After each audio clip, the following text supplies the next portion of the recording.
So to introduce ourselves, I'm Marcin. I'm working on Kubernetes Dashboard project since basically the very beginning. At the moment, I'm one of the SIG-UI co-leaders.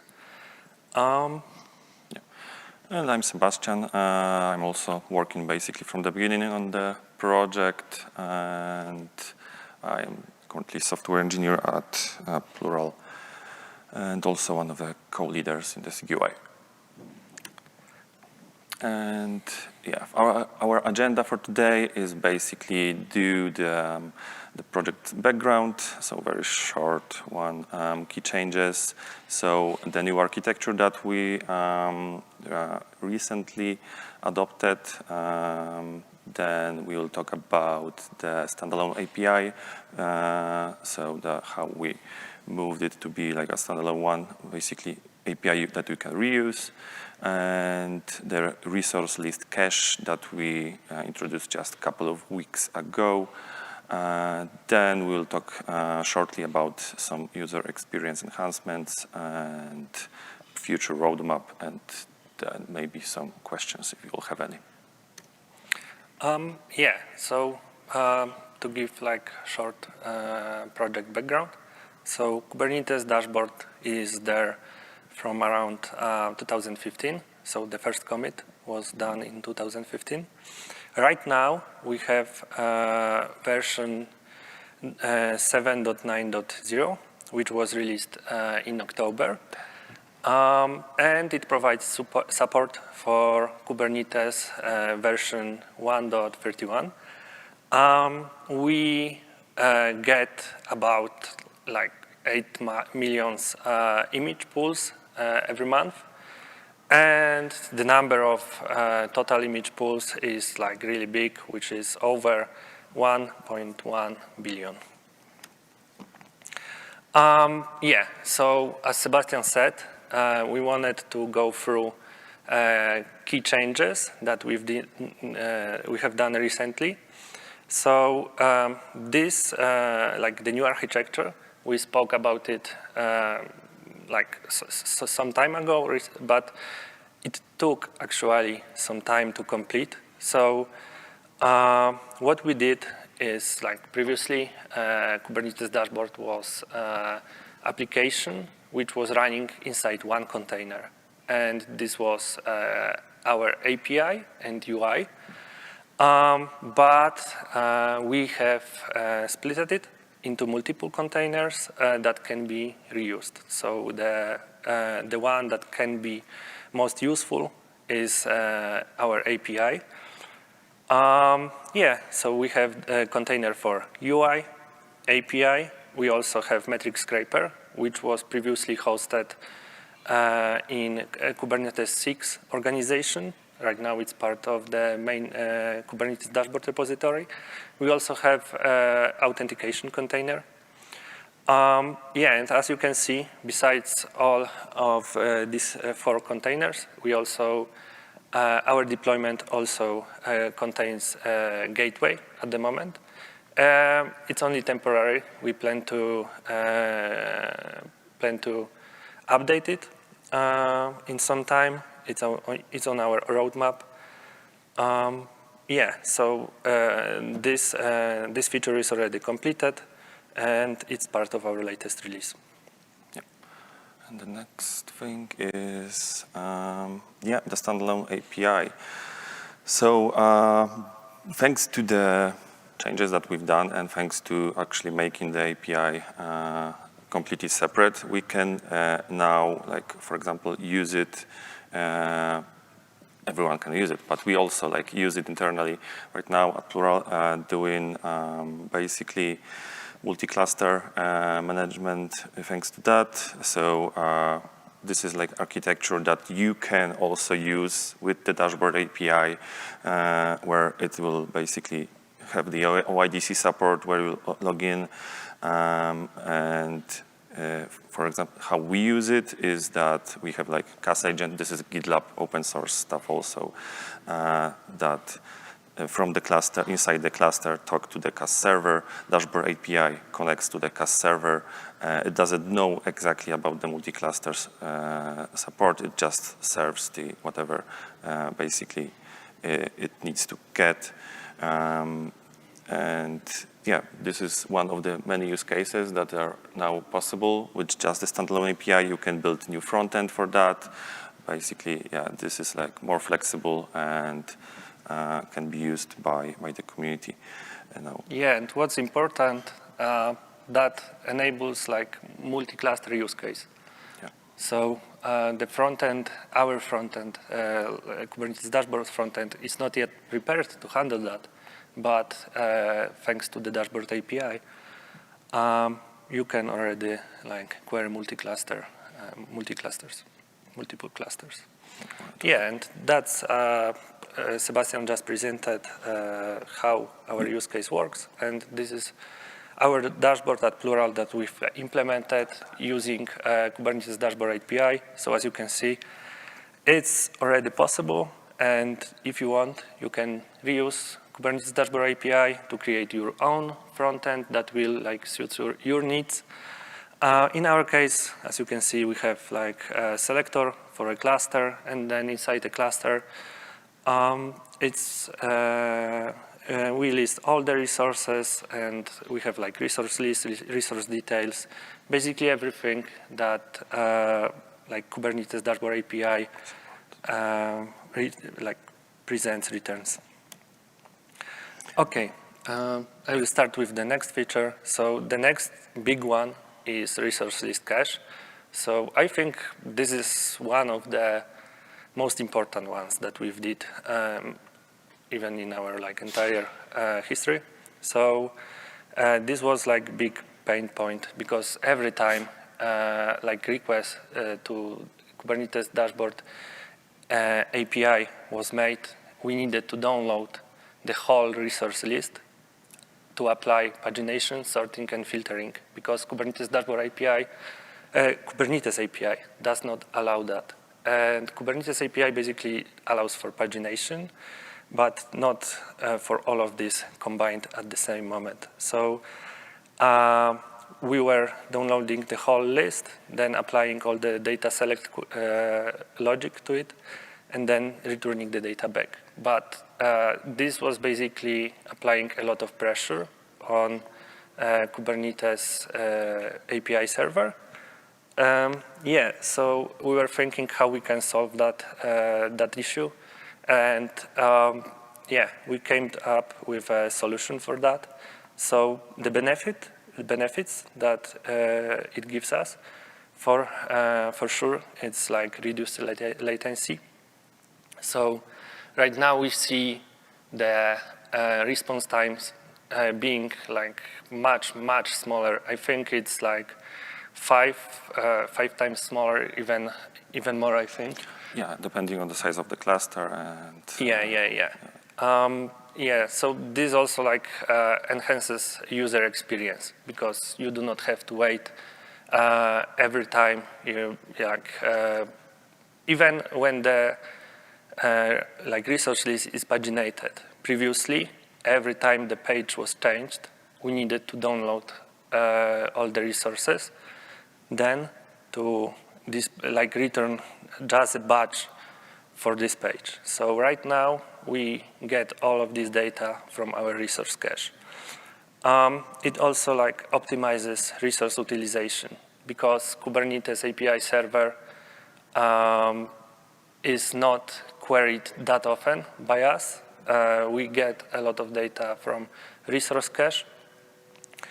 Yeah, and it's opt-out feature. So if you don't want to use it, if you would like to keep the current like behavior, it's obviously possible. We also like introduce some configuration options like the size of cache and a few others.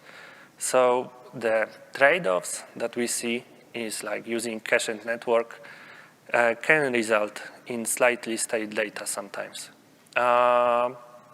Yeah, the reason basically we went for that is because of how the architecture of the dashboard is, and the dashboard has no permissions to your cluster at all itself, and it always dynamically basically relies on the permissions of the user, that token or any other basically information you provide that we can use for authentication. So that's why we have to create client on the fly, and because of that, the only basically viable way to do the caching was this cached network. Yeah. And also at the moment we see increased average memory consumption. So this is obviously caused by cache that's living in the API memory, but we also see, on the other hand, a decreased peak memory usage, because cache is taking the pressure off of the API. And yeah, so we've run several tests for the new cache solution. This is just some basically image, one of those. And the test scenario that is the example here was CRD list on our dev cluster that has around 250 CRDs. CRDs are obviously very big resources. In our case, also quite big. So the memory footprint normally is also quite high. We did it with 50 virtual users and fixed request rate. So without cache, average response time, as you can see, was 36 seconds. That's because basically how dashboard previously worked without cache is that every request, if it's done in parallel, it will in parallel call the Kubernetes API server. So the pressure on the API server was enormous, and it was struggle to actually return the data to the dashboard itself. But right now, the way we optimize the cache also is that the first request to the dashboard will make the request to the API server. The other requests that are done in parallel to the dashboard will wait. And once the API server actually returns the data and data is cached, it will return it from cache. So there is basically only one request there. And yeah, thanks to that, the response times are significantly better, and also amount of requests that you can actually do in the test time that we done is also so much bigger. And this is very simplified architecture of the cache. How we do that is we initialize cache based on the query, so path that user wants to get. We only do that for lists right now. Probably getting single objects is not that doesn't require really caching. Lists do, obviously, so we use the the path as the cache key, plus we also, what else was there? Label selector, yeah, field selector, list so options. everything that's part of the list options, request. right? Yeah, and we do a SHA of all of that. This is our key in the end. And before we actually allow the user to get the data from the cache, we do the self-subject access review for this. And if the API server says that it is allowed, the user is allowed to get the data, then we only return from cache. So this is basically the only way to get the data from cache. Otherwise, it will try to get it from the API. But if it says it's denied, obviously we'll just return denied error. And the API also, we said, supports basically multi-cluster.